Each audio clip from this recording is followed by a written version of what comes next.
সুজন ভাই না সুজন ভাই কই আসলে? ও সেকেন্ড আপনি সাইন পাশে আসছেন হ্যাঁ সেকেন্ড সিট আপনি তেরা খাসি আচ্ছা তিনে হ্যাঁ চাপে ছিলেন না কেন সেকেন্ড চিন্তা কেন পাইতেছে সামিম ভাই রে অডিয়েন্স যদি কমেন্ট করে যে এই প্লেয়ার এত চিল্লাচ্ছে কেন ওই দিনই সামিম ভাইকে ব্যান করে দাও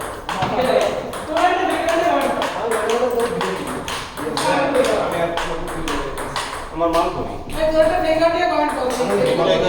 মিলাদ না নিল আমি সকালে একবার দিচ্ছি আবার 9টা 10 বিশেষ বলতে করছি যে হ্যাঁ আসতেছে এইসব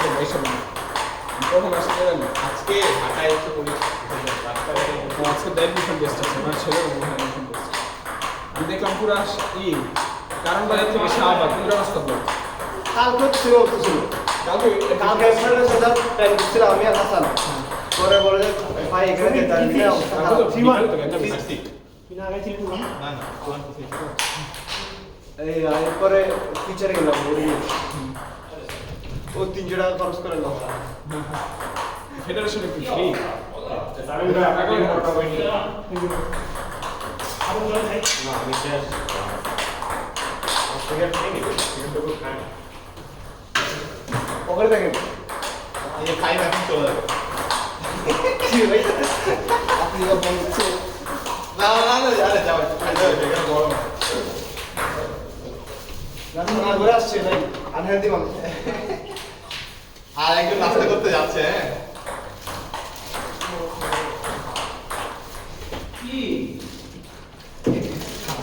দীপ্র বাইরে বলতেছি মেট্রো থেকে আপনি যে নামলেন আরে টয়লেট 3 মাত্র ভূমিকম্প হইতো অনেক দৌড়ে আমারছেন না ভাই যেই ভিড় আমি তো উঠছি আমি তো মনে করো যে যখন বিজয় টুর্নামেন্টে প্রথম দিকে নামছি আপনি কি বলবেন এই এডমিশন করতেছি ঢাকা ভার্সিটি মনে হয় কোন একটা ইউনিভার্সিটি গতকাল দিছি মেডিকেলে আজকে ঢাকা ভার্সিটি তারপরে আবার ডিসেম্বর মাসে করতে হয় না এখন তো পুরো আপনার কারিকুলাম চেঞ্জ হয়ে গেছে কারণ ওই করোনার পরে এখন কোনো শিডিউল যেমন এসএসসি এইচএসসি হয় মে মাস জুন মাসে আমাদের সময় তো আগে ফিক্স ছিল যে হ্যাঁ জানুয়ারি ফেব্রুয়ারি আনতে ছিল জানুয়ারি ফেব্রুয়ারি জানুয়ারি ফেব্রুয়ারি এসএসসি তো এপ্রিলের দিকে হয়তো এইচএসসি এখন আর এরকম নাই এখন ধরেন ওটা একটু ফিক্সড ছিল ফিক্স ছিল ওদের রেজাল্ট দিবে এক মাস পরে এইচএসসি দিবে এইচএসসি দিয়ে দিবে এখন পুরো অন্য বলা আমরা একদম সকাল থেকে দেখছি আমাদের বাড়ির সময় থেকে শুরু করে পুরো রাস্তা হচ্ছে গিয়ে আজকে আমি আমার সময় কারণ বাজার থেকে শাহবাগ পুরো রোড হ্যাঁ ওইদিকে বলবো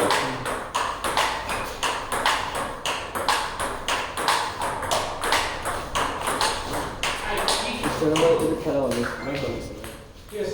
তবে মানে নরমালি খেলা হবে হাতে নিয়েছি না আসলে এটা বলবো আমি একদিন 3 জিতছি তাও বাকি 3 সেটে 2 সেট জিতছি মনে হয় 9-8 এরকম স্কোর হয়েছে ভালো প্র্যাকটিসের ইন্টেনশন নিয়ে চললে ম্যাচ চলে যাবে প্র্যাকটিস থেকে বেশি কি ম্যাচ খেলতে না গেম টেকনিক বুঝে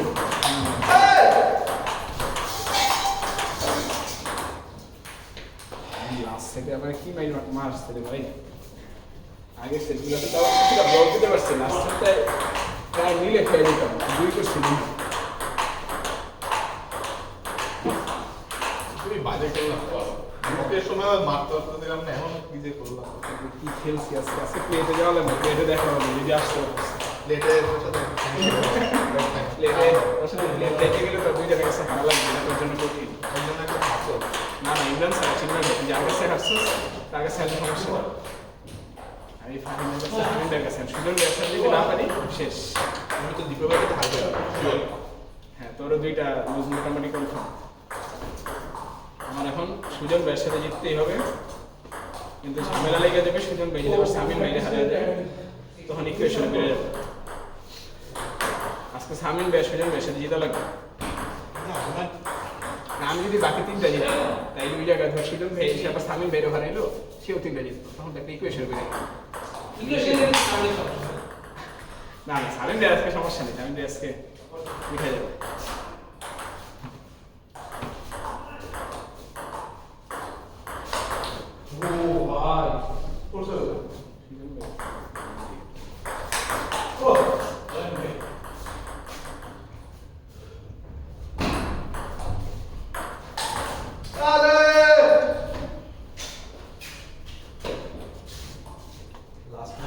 যতই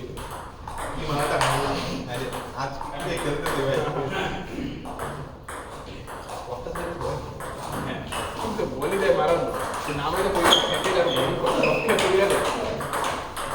চোখ করে কোনো বল খেলে না আরে স্লো বললে কেমন একটা স্যাটিসফ্যাকশন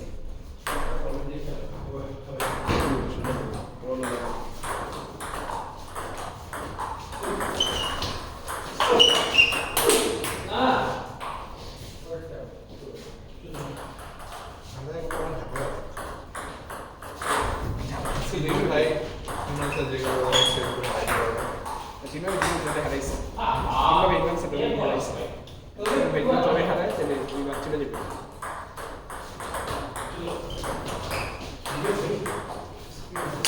দুইটা দিতে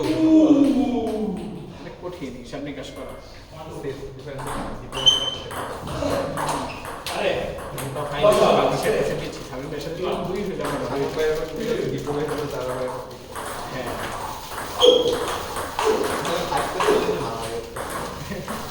আমার থার্ড প্লেস বাজে আছে চান্স সুজন ভাই দেখি সুজন ভাই এই অপারেশন করে আসছে সেকেন্ড চান্স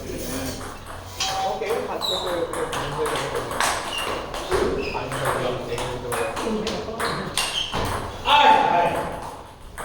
এইটা বিস্কুট দাও ঠিক আছে বলুন ভাই আন্ডারগ্রাউন্ড ভাবে পয়েন্ট ভাই ঠিক আছে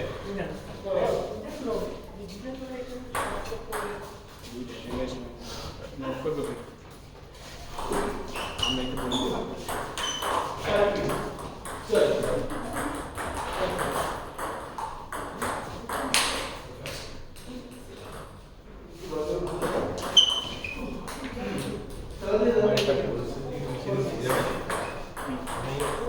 সব বলে একটু জোরে সব বোর্ডের বাইরে যায় আমার আসলে বোর্ডিং গেমটা দুজন প্রথম সাপ্তাহে ছিল মানে এরা একটু মিক্স আপ করা লাগে আমি সব পুশ করে দিই তো কি যে অপোনেন্ট এক্সপেক্ট করতে আমার সামনে ভাই মারার ইন্টেনশনে থাকে সে মারবে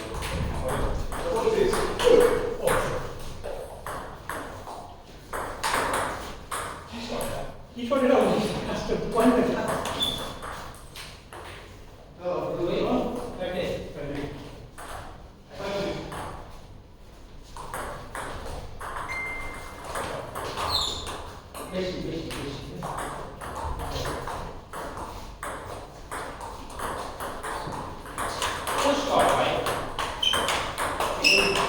আরে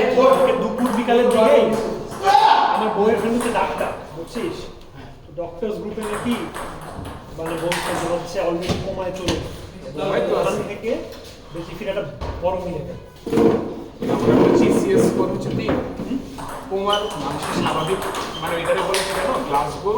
কোমা স্কেল এটা হচ্ছে স্কেল কোমাতে আপনার লেভেল থাকে 3 থেকে 15 মানে মোটামুটি বেশি আর একদম কাইন্ড অফ মৃত অবস্থা হচ্ছে 3 ওর হচ্ছে 3 শেষ মানে প্যারালাইজ হবে প্যারালাইজ মানে কাইন্ড অফ ব্রেন ডেথের ক্ষেত্রে আসলে ব্যাপারটা হচ্ছে মেডিটেশন দিলে হয়েছে আছে শেষ কতদিন যেমন আমার এই যে নির্মল মা আসে না আবার তোমরা নিজে শেষ করে ফেলবে তোমরা তো মা আসে ব্রেন ডেথ ভিতরে ফ্র্যাগমেন্টেশন আছে একজন বলতেছিল যে সিরিজ কেন আরেকটা বলছে না গুলি এটা আলটিমেট বিশাল সমস্যা যদি ব্রেন ক্র্যাশ করে এই পজিশনে গুলি কখনো আমরা সবাইকে দেখছি কোন পজিশনে এই পজিশনে কানে দিয়ে বেকা অবস্থা রেখেছে গুলি এরকম না আসলে কিন্তু সেটা বের করতে একটা পার্ট বের হয়ে গেছে আর কিছু ফ্র্যাগমেন্ট রয়ে গেছে ভিতরে ওটাই বলতেছি ফ্র্যাগমেন্টেশন গুলি আমাদের কিছু কমন গুলি সেগুলো দেখবেন টিপ হচ্ছে কি পোতা মাঝখানে একটু পাকা এগুলোর কাজ হচ্ছে ইম্প্যাক্টের সঙ্গে সঙ্গে ভেঙে যাবে ম্যাক্সিমাম ড্যামেজ আছে যেগুলো পয়েন্ট সেগুলো হচ্ছে যে বেস করে আমার পিয়ারসিং কি মানে আউট অফ নোওয়্যার দেখে কি টিভিতে দেখাচ্ছে যে আদিকে পুরো ফার্স্টে ভাবছি কি যে